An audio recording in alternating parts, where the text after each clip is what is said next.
Imagine an ordinary person, your neighbour, a colleague at work, maybe even yourself. Kind, decent, with a sense of justice. Now imagine that this same person just a few weeks later is capable of causing unbearable suffering to others. Not because they've gone insane, not because they were always a hidden psychopath, but simply because they found themselves in a certain situation. It sounds incredible. Then let's look into the abyss of human nature, where the line between good and evil turns out to be frighteningly thin. And transformation can happen faster than you'd think. Most people are convinced that the world divides into good and bad. We believe that villains differ from us by some special trait of character, a dark mark on the soul, that genocides are committed by monsters and cruelty is perpetrated by psychopaths. But science tells us the opposite. And this truth is far more terrifying than any tale of villains. Because anyone can become a monster, all it takes are the right conditions. And now you'll learn how exactly this happens.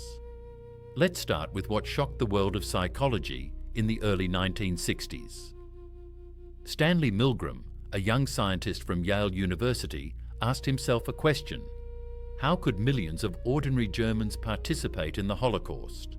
Were they all sadists from birth? His experiment gave an answer that nobody wanted to hear. Milgram recruited volunteers, ordinary Americans of all ages and professions. They were told they were participating in a memory study. Their role was simple: press a button to deliver an electric shock to a learner in the next room whenever they made a mistake. They started with mild shocks at 15 volts, but with each mistake, the voltage increased. 150 volts, 300, 450. The panel had labels: danger, severe shock, XXX. Few people know that participants heard screams of pain from the next room. They heard the learner begging to stop, complaining of a bad heart, and then there was an ominous silence. But when the participants hesitated, the experimenter in a white coat calmly said, "Continue. The experiment requires you to continue." And what happened? 65% of people went all the way to the maximum shock of 450 volts. 2/3 of ordinary people were willing to kill a stranger because a man in a white coat told them to. Of course, the learner was an actor and the shocks were fake, but the participants didn't know that. They believed they were causing real pain, and they continued anyway. What made them press the button again and again? Psychologists discovered a surprising truth. People entered a special state of consciousness that Milgram called a agentic state. In this state, a person stops feeling like the author of their own actions. They become an instrument, an executor of someone else's will. Responsibility is transferred to the authority figure. I'm not shocking them. The scientist is conducting an experiment. I'm just following instructions. This psychological shift allows people to bypass moral barriers that would stop them in a normal situation. There is a deep truth hidden here about human nature. Our morality isn't as stable as we'd like to believe. It depends on context, on the presence of authority, on the structure of the situation. But this isn't the most surprising part. A decade later, another psychologist went even further. Philip Zimbardo decided to find out how a situation could change not just behavior, but the very personality of a person. He created a prison in the basement of Stanford University. He recruited 24 students, psychologically healthy, normal young people. He flipped a coin. Some became guards, others became prisoners. The experiment was planned for 2 weeks. It lasted 6 days. Because what began as a role-playing game turned into a nightmare. Already on the second day, the prisoners rebelled. The guards suppressed it with a cruelty that shocked even themselves. They began to humiliate the prisoners, forcing them to clean toilets with their bare hands, making them perform meaningless and degrading tasks. Some guards invented ingenious methods of psychological torture. They deprived prisoners of sleep, locked them in dark closets, denied them basic rights. and the prisoners. They broke down one by one, cried, fell into depression, lost their sense of dignity. One was so convincingly simulating mental breakdown that they had to release him. But he wasn't actually simulating. The line between game and reality had blurred. The most disturbing, Zimbardo himself, the experiment director, became so immersed in his role as prison superintendent that he stopped seeing the violence happening. Only when his girlfriend, another psychologist, came to the basement prison and asked in horror, "What are you doing to these people?" Did he wake up and stop the experiment? In 6 days, kind young people transformed into sadists and victims, not because they were like that originally, but because the situation gave them roles, power, anonymity, and expectations, and that was enough. However, reality turns out to be even more complex, because to transform into a monster, it's not enough just to obey orders or play a role.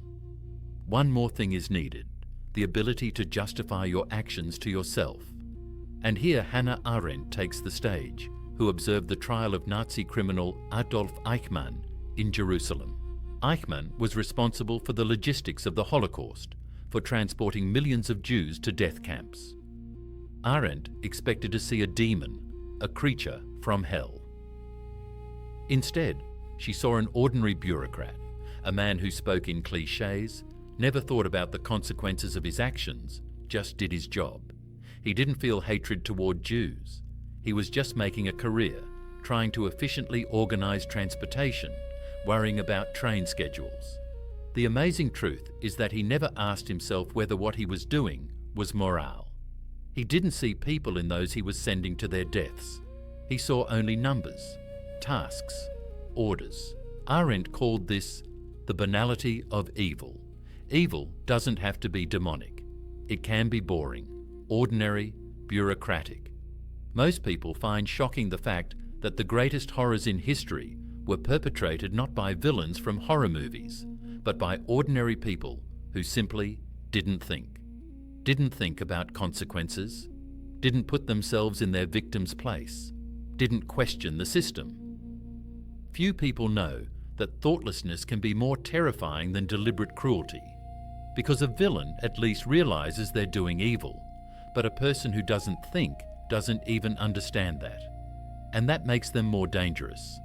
But how exactly does the mechanism of self-justification work? Psychologist Albert Bandura spent decades studying what he called moral disengagement, the process by which people temporarily deactivate their moral standards to commit immoral acts. And he discovered 8 specific psychological tricks our minds use to do this. The first trick, moral justification. We present our actions as serving a higher purpose. I'm not killing people. I'm protecting my country. I'm not torturing a prisoner. I'm extracting information that will save lives. When an action is linked to a noble goal, cruelty stops seeming cruel. It becomes necessity, even virtue. Psychologists have discovered a striking pattern. This is the most powerful mechanism because it doesn't just remove guilt, but turns wrongdoing into a source of pride. The second mechanism, advantageous comparison. Yes, we use harsh interrogation methods, but terrorists behead people. That's much worse. By comparing your actions to something even more horrible, you make them acceptable. The third, euphemistic language. Not killing, but neutralizing the target. Not torture, but enhanced interrogation techniques. By changing the words, we change our perception of the actions. Language creates psychological distance between us and the consequences of our deeds. The fourth mechanism, displacement of responsibility. I was just following orders. The decision was made above, not by me. There's a hidden reason why this mechanism is so effective. It allows a person to preserve a positive self-image. I'm a good person in a bad situation. The fifth, diffusion of responsibility. Everyone does it. I wasn't alone. When responsibility is spread among many, each person feels it less. As Bandura said, When everyone is responsible, no one truly feels responsible. The sixth mechanism, distortion of consequences. Actually, it doesn't hurt that much. It's not as bad as it seems. By minimizing the harm we cause, we ease our conscience. The seventh, dehumanization of the victim. And this perhaps is the most dangerous mechanism of all. When we stop seeing the other person as a human being like us, moral prohibitions disappear. No one suspects what this conceals, a neurobiological process in which the brain literally stops activating zones responsible for social perception when looking at a dehumanized person. The eighth, blaming the victim. They're responsible. They deserved it. By shifting blame to the victim, we shift it away from ourselves, and all these mechanisms can work simultaneously, creating an impenetrable armor of self-justification. A person using them genuinely believes they're good. They're not lying to others. They're lying to themselves, and they believe that lie. But here's something even more stunning. Because for mass atrocities, individual mechanisms aren't enough.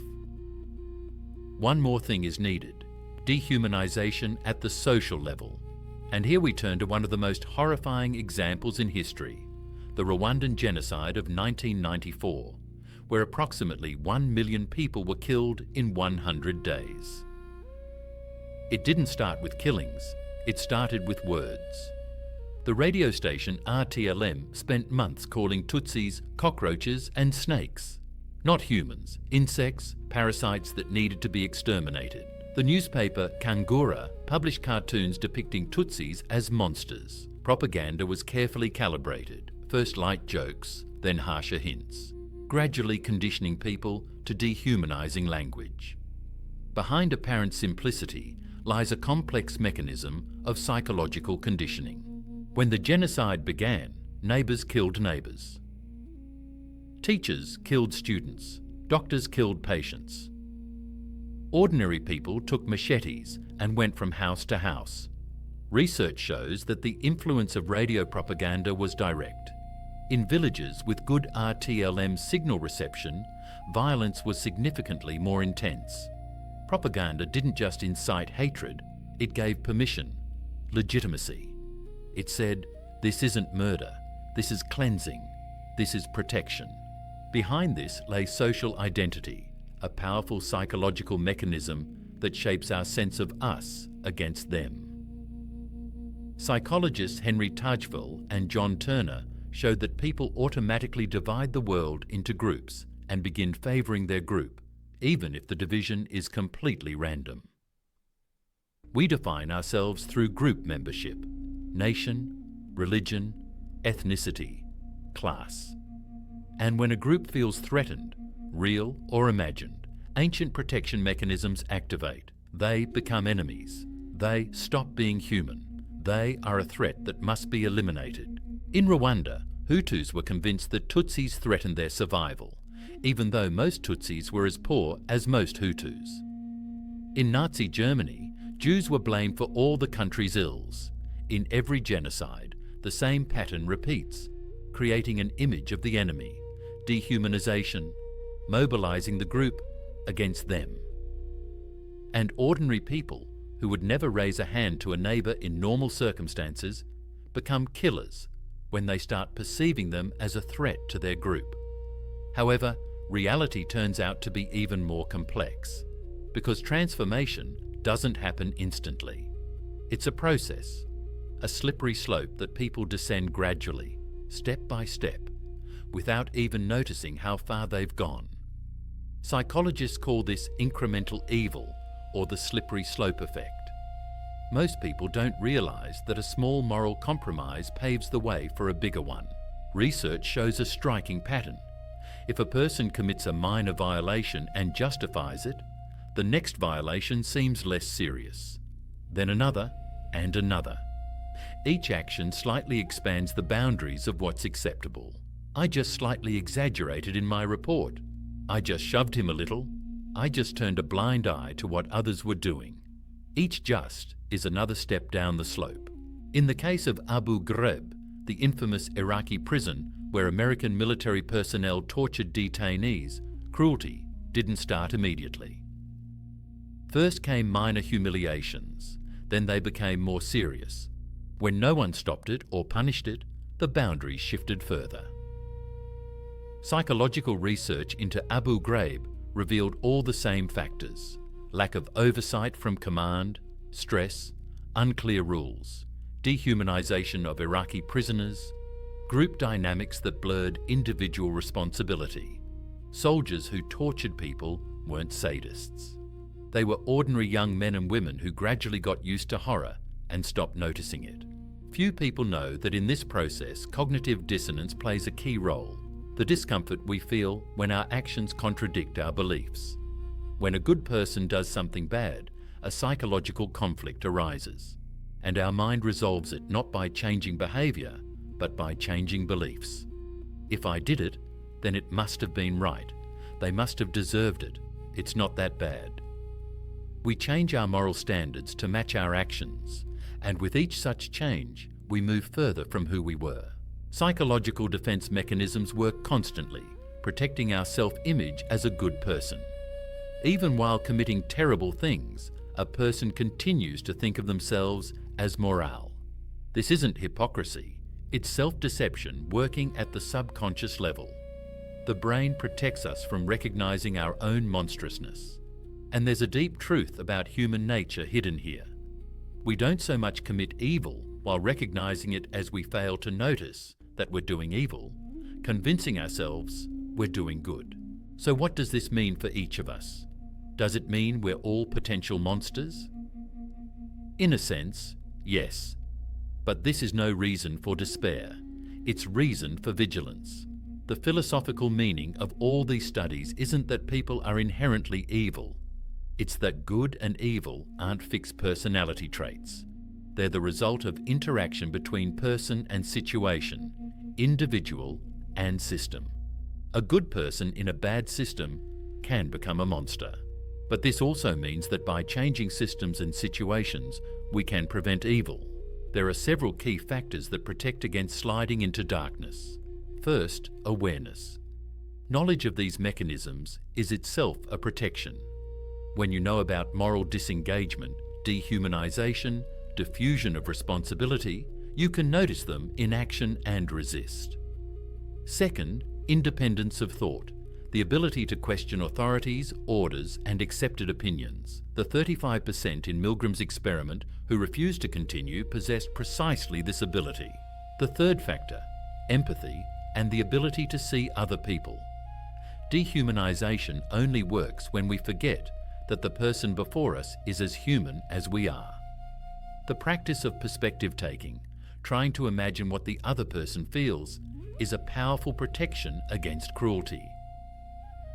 The fourth, moral courage, willingness to stand against the group, to speak up, even when it's dangerous or uncomfortable. History knows many examples of people who risked their lives to save others during genocides. What distinguished them? Not some superhuman virtue, just the decision to say no at the critical moment. And finally, understanding that evil doesn't arrive in dramatic moments of choice. It arrives in small compromises, in minor justifications, in quiet agreement. Transformation into a monster isn't one big step. It's 1,000 small steps, each seeming insignificant. And you can only stop it by noticing each such step. So we return to the question we started with: how do ordinary people become monsters? The answer is both comforting and terrifying. They become monsters not because they were monsters all along. They become monsters because they're human. With all our cognitive weaknesses, social needs, psychological self-protection mechanisms, evil turns out to be frighteningly human. But this also means the path to good is in our hands too. The boundary between angel and demon doesn't run between people, but within each person. And every day, every decision, every moment, we choose which side of that boundary to lean toward. Not in loud heroic gestures, but in quiet resistance to small compromises. In willingness to think when it's easier not to think. In courage to see a human where the system orders you to see an enemy. In the ability to take responsibility when it's easier to shift it to others. We can't guarantee we'll never find ourselves in a situation pushing us toward darkness. But we can arm ourselves with understanding how that darkness works, can learn to notice danger signs, can remember that being a good person isn't a state, but continuous practice. Practice of awareness, empathy, moral courage, independent thinking. And maybe the most important lesson from all this, don't ask how could they about other people in history. Ask, how can I avoid becoming like that about yourself? Because only by recognizing the possibility of evil in ourselves do we get a chance to prevent it. Only by understanding the mechanisms of transformation can we resist them. And only by staying vigilant about our own moral compromises can we stay on the side of light. This is the true power of humanity.